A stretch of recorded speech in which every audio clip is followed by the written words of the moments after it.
So Dr. Bill Dean, a professor here of agronomy in the Department of Plant Agriculture, before he retired, kind of came up with these lists of, what are the components of high-yielding systems for corn, soybean, and cereal production in Ontario, and what are some current issues, facing Ontario production of these crops. So I'm just going to provide an overview.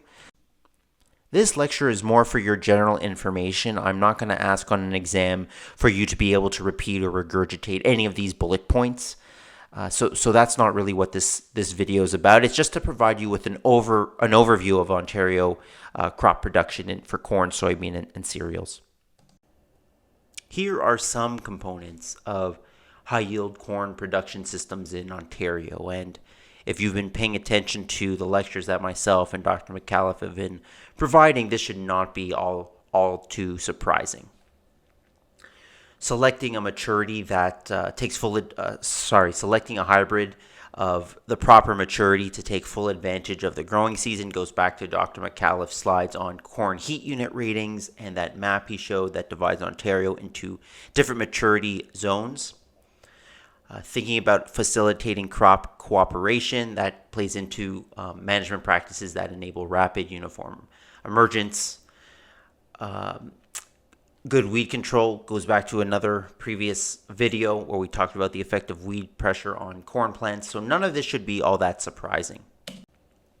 So some current issues in Ontario, facing Ontario corn producers. One, this is a perennial topic, is nitrogen fertilization. Nitrogen is number one variable cost that farmers face. The optimal nitrogen rate that provides the most profit varies quite strongly from year to year. And so a farmer being able to predict that optimum rate is important, not only to increase profits, but to avoid over-application of nitrogen fertilizer, which can occur, quite commonly.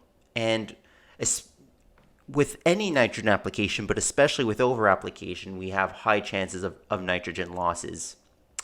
And you'll learn about this more in your soil science courses. As corn yields are getting higher in the province, the issue of corn residue is taking on increasing importance. So remember this idea of harvest index. And so if you have a harvest index in corn of 0.5, 50% of the total biomass is in the grain and 50% is in the stover, and it remains in the field. And so as corn yields get higher, the amount of stover or residue left in that field is also increasing. And managing that residue, it's like a mat on the surface after harvest. It's like this mulch almost. Managing that residue is becoming an issue. There's also new technologies such as variable rate planters is one example, and how do these new technologies fit into corn production and provide maximum value? Precision agriculture, for example, using drones to take remotely sensed images or vegetation indices. How does that play into improving corn management? These are kind of open questions in Ontario. Another issue, and this is going to be, I believe, increasing in the future, is new pests.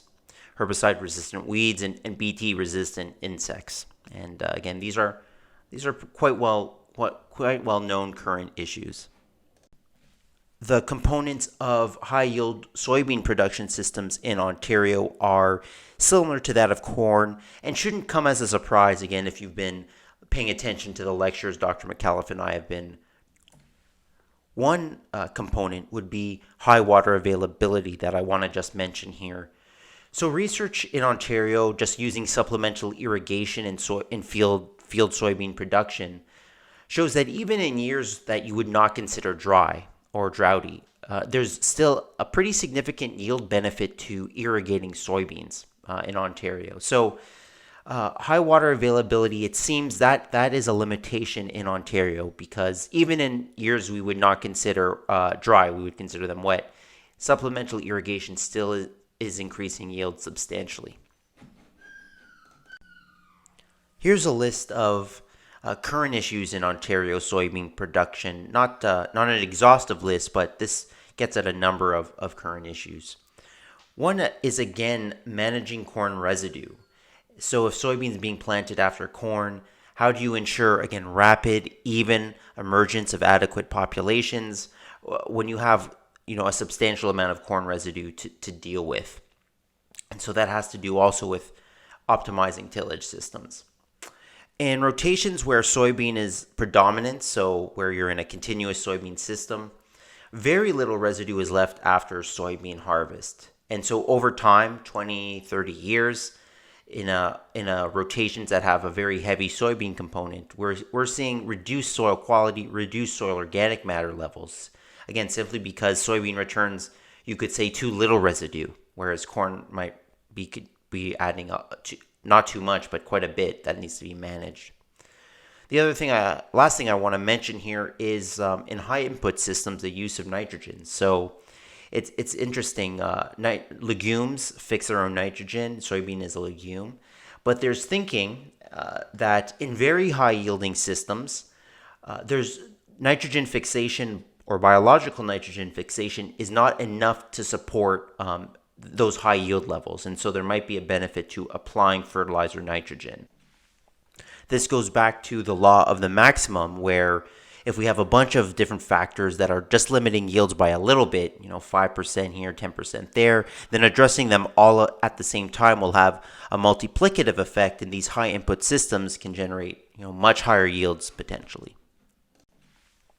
This goes back to the law of the maximum, where if we have a bunch of different factors that are just limiting yields by a little bit, 5% here, 10% there, then addressing them all at the same time will have a multiplicative effect, and these high input systems can generate, much higher yields potentially. So these are the components or some components of high yield cereal production systems in the province. And I won't go through all of them, but and I won't ask you, to repeat these on a test. But if you have questions, feel free to email me if you're wondering here. So current issues in cereal production, I'll just mention a couple. Number one would be fungal diseases. All right, so in wheat it would be Fusarium head blight. Oats would have their rusts. I mean, you name it. Because Ontario is such a humid environment, it's just good for fungal disease proliferation. So that's a major problem, a major obstacle or issue in cereal production in this province. And then you also have, again, uniform emergence. Just because of the technology that most wheat is planted with, you can't really guarantee uniform emergence. You'll have delays in emergence, and that can make, for example, timing later fungicide applications, because the fungicide has to occur at a specific growth stage or development stage in that cereal crop. Well, if you have all this uneven emergence across a field, well, maybe half of that field is at one growth stage and the other half is at another growth stage. And, what's the right timing for this, for example, fungicide that's being applied? So there's a bunch of different issues. And again, you can email me or ask if you have any questions here, but I won't be asking you to repeat or regurgitate any of these from any of these slides. It's just to provide a general overview.